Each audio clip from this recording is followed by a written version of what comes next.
June 6 செய்தி தெரிப்புகள். விருதுநகரில் விஜயபிரபாகரன் தோற்கவில்லை, தோற்கடிக்கப்பட்டுள்ளார், வீழ்ச்சியடையவில்லை, வீழ்த்தப்பட்டிருக்கிறார். இதுதான் உண்மை. அதற்கான ஆதாரங்கள் எங்களிடம் உள்ளது என்று தேமுதிக பொதுச் செயலாளர் பிரேமலதா விஜயகாந்த் கூறியுள்ளார். மேலும் வாக்கு எண்ணிக்கையின் போது வாக்கு எண்ணும் மையத்தில் சொல்லப்பட்ட அறிவிப்புகளுக்கும் ஊடகங்களில் சொல்லப்பட்ட அறிவிப்புகளுக்கும் ஏகப்பட்ட முரண்பாடுகள் இருந்தது.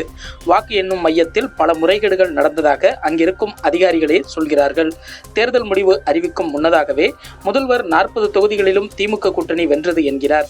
எதனை வைத்து முன்கூட்டியே வென்றுவிட்டோம் என கூறினார் என்பதை முதல்வர் ஸ்டாலின் விளக்க வேண்டும். ஏனென்றால் விருதுநகர் தொகுதியில் நள்ளிரவு வரை வாக்கு எண்ணிக்கை நடைபெற்றது. நள்ளிரவு 1 மணிக்கு மேல்தான் மாணிக்கம் தாக்கூர் அங்கு வெற்றி சான்றிதழை வாங்கினார். அப்படி இருக்கும்போது முதல்வர் ஸ்டாலின் முன்கூட்டியே வெற்றி பெற்றதாக அறிவித்தது எப்படி?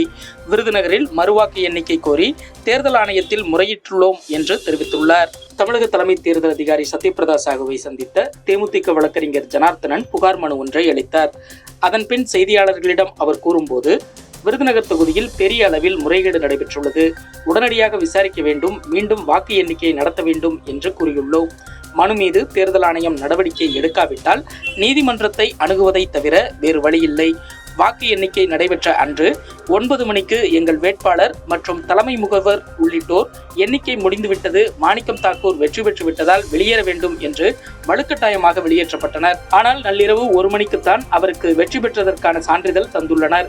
ஆளுங்கட்சி அமைச்சர்கள் முகாமிட்டிருந்தனர். இது தவிர மாலை 3 முதல் 5 மணி வரை வாக்கு எண்ணிக்கை நிறுத்தப்பட்டிருந்தது. தேர்தல் அதிகாரியும் யாரிடமோ தொலைபேசியில் உரையாடி கொண்டே இருந்தார். இது தொடர்பான வீடியோ பதிவுகள் உள்ளன. தேர்தல் ஆணையம் விசாரித்தால் உண்மை தெரிய வரும். மாவட்ட தேர்தல் அதிகாரியிடமே புகார் அளித்தும் பயனில்லை. காவல்துறை உயரதிகாரிகள் குவிக்கப்பட்டு எங்களை வெளியேற்றிவிட்டனர். மறுவாக்கு எண்ணிக்கை என்ற எங்களின் கோரிக்கை நிறைவேறாவிட்டால் நீதிமன்றத்தை அணுகுவோம் என்று அவர் தெரிவித்தார். முன்னதாக தேர்தல் நடைமுறை முடிந்த பின் தேர்தல் மனுக்கள் குறித்து உயர்நீதிமன்றம் தான் உத்தரவிட வேண்டும். விருதுநகர் தொகுதி வாக்கு எண்ணிக்கை முடிவுகள் தொடர்பாக தேமுதிகவிடமிருந்து புகார் வந்தால் தேர்தல் ஆணைய உத்தரவின்படி நடவடிக்கை எடுக்கப்படும் என்று தமிழக தலைமை தேர்தல் அதிகாரி சத்யபிரதா சாகு தெரிவித்தது குறிப்பிடத்தக்கது. மக்களவைத் தேர்தலை முன்னிட்டு தமிழகத்தில் கடந்த மார்ச் 16ஆம் தேதி அமல்படுத்தப்பட்ட தேர்தல் நடத்தை விதிகள் வியாழக்கிழமையுடன் விலக்கிக் கொள்ளப்பட்டது.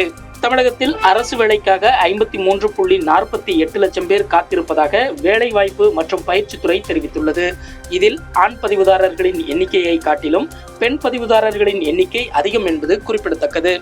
தலைநகர் டெல்லியில் கடுமையான குடிநீர் தட்டுப்பாடு நிலவி வருகிறது. இந்த சூழலில் உபரி நீரை விடுவிக்குமாறு இமாச்சல பிரதேச அரசுக்கு உச்சநீதிமன்றம் உத்தரவு பிறப்பித்துள்ளது. அவ்வாறு வரும் உபரி நீரை வாஜிராபாத் அணை வழியாக வெளியேற்றுவதற்கான வசதிகளை மேற்கொள்ள ஹரியானா அரசு நடவடிக்கை எடுக்க வேண்டும் என்றும் உத்தரவிட்டுள்ளது.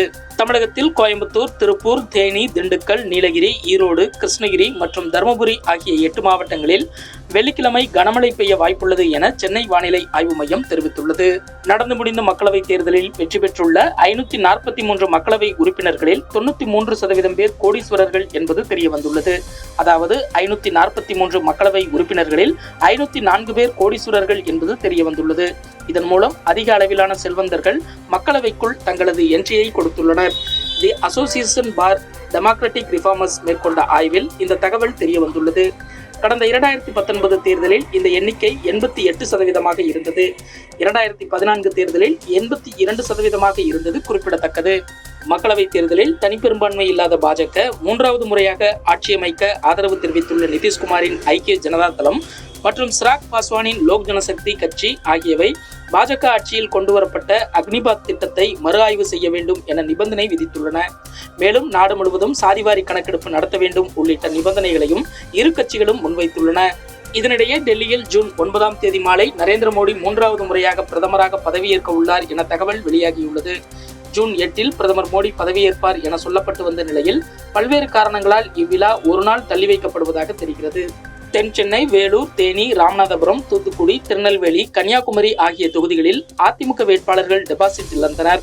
24 இடங்களில் 2ஆம் இடத்தை பிடித்தது, 10 இடங்களில் 3ஆம் இடத்துக்கு தள்ளப்பட்டது என புள்ளி விவரங்களை அடுக்கியுள்ள முன்னாள் முதல்வர் ஓ பன்னீர்செல்வம் அதிமுகவை ஒற்றுமையால் மீட்டெடுப்போம் என்று அறைகூவல் விடுத்துள்ளார். இதனிடையே ஒரு சிலரின் தனிப்பட்ட சொந்த விருப்பு வெறுப்புகளுக்காக இயக்கம் அழிவதை இனியும் என்னால் வேடிக்கை பார்க்க முடியாது. நாம் ஒற்றுமையுடன் இருந்தால் யாராலும் நம்மை வீழ்த்த முடியாது என்று சசிகலா கூறியுள்ளார். இதற்கு அதிமுக கடுமையாக எதிர்வினையாற்றியுள்ளது. அதிமுக தலைமை அலுவலகத்தில் குண்டர்களை வைத்து அடித்து உடைத்து ஆவணங்களை திருடியவர் OPS. சின்னத்தை முடக்க நீதிமன்றம் சென்றவர். இரட்டை இலை சின்னத்தை எதிர்த்து தற்போது போட்டியிட்டவர். இவருக்கு அதிமுக பற்றி பேச எந்த தார்மீக உரிமையும் இல்லை. தமிழக பாஜக தலைவர் அண்ணாமலை ஜெயலலிதாவை கடுமையாக விமர்சித்தார். அவரை நல்லவர் என கூறி கைகோர்த்துள்ளார். அதிமுகவின் உண்மையான விசுவாசி யாரும் அவர் பக்கத்தில் கூட அமரமாட்டார்கள். அதேபோல் ஜெயலலிதாவுக்கு பணிவிடை செய்ய வந்தவர் சசிகலா. அவருடன் 36 ஆண்டுகள் பின்னால் நின்று அதிகாரத்தை சுவைத்தவர்.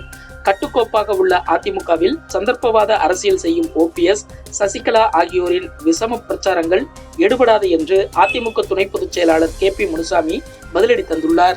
அதிமுகவின் 2ஆம் கட்ட தலைவர்கள் எல்லாம் அதிகமாக பேசியதாக அண்ணாமலை கூறியுள்ளார். ஆனால் அதிகமாக பேசியதே அவர்தான். பாஜக கூட்டணியில் இருந்து அதிமுக விலகி வந்ததற்கு அண்ணாமலைதான் காரணம். அதே கூட்டணி நீடித்திருந்தால் இன்று 30 முதல் 35 இடங்களில் வெற்றி பெற்றிருப்பதற்கான வாய்ப்புகள் இருந்திருக்கும். ஆனால் எல்லாவற்றையும் செய்துவிட்டு இன்று மீண்டும் வந்து அதிமுகவை அண்ணாமலை விமர்சிக்க வேண்டிய அவசியம் கிடையாது என்று அதிமுக முன்னாள் அமைச்சர் SP வேலுமணி கூறியுள்ளார். அதேபோல் அதிமுக குறித்தோ எடப்பாடி பழனிசாமி குறித்தோ SP வேலுமணி குறித்தோ பேசுவதற்கு அண்ணாமலைக்கு எந்த அருகதையும் இல்லை. அண்ணாமலை முதலில் தனது பதவியையும் இருப்பையும் காப்பாற்றிக் கொள்ளட்டும் என்று அதிமுக IT விங் விமர்சித்துள்ளது. எடப்பாடி பழனிசாமிக்கும் SP வேலுமணிக்கும் உட்கட்சி பிரச்சனை இருக்கிறது என்று அண்ணாமலை பேசியதற்கு பதிலடியாக இந்த விமர்சனம் கூறப்பட்டுள்ளது. இதனிடையே அதிமுக பாஜக கூட்டணி இருந்திருந்தால் திமுகவுக்கு ஓரிடம் கூட இல்லாமல் போயிருக்கும் என்பதை என்னால் தெளிவாக கூற முடியும் என்று தமிழிசை சவுந்தரராஜன் கருத்து தெரிவித்துள்ளார். அதேவேளையில் பாஜகவுடன் கூட்டணி வைத்திருந்தால் 35 இடங்களில் வெற்றி பெற்றிருப்போம் என அதிமுக தரப்பில் கூறப்படுவதை பார்த்தால் எடப்பாடி பழனிசாமிக்கும் SP வேலுமணிக்கும் இடையே ஏதோ பிரச்சனை தொடங்கியுள்ளதாக நான் பார்க்கிறேன். 2019 ஆளுங்கட்சியாக இருந்தபோது கூட அதிமுகவால் மக்களவைத் தேர்தலில் ஒரு இடத்தில்தான் வெற்றி பெற முடிந்தது. 2026 பாஜக கூட்டணி ஆட்சிதான் அமையும். அதிமுகவுடன் மீண்டும் கூட்டணி வைக்க வாய்ப்பில்லை என்பது நான் பேசுவதிலிருந்தே தெரிந்திருக்கும் என்று பாஜக மாநில தலைவர் அண்ணாமலை கூறியுள்ளார்.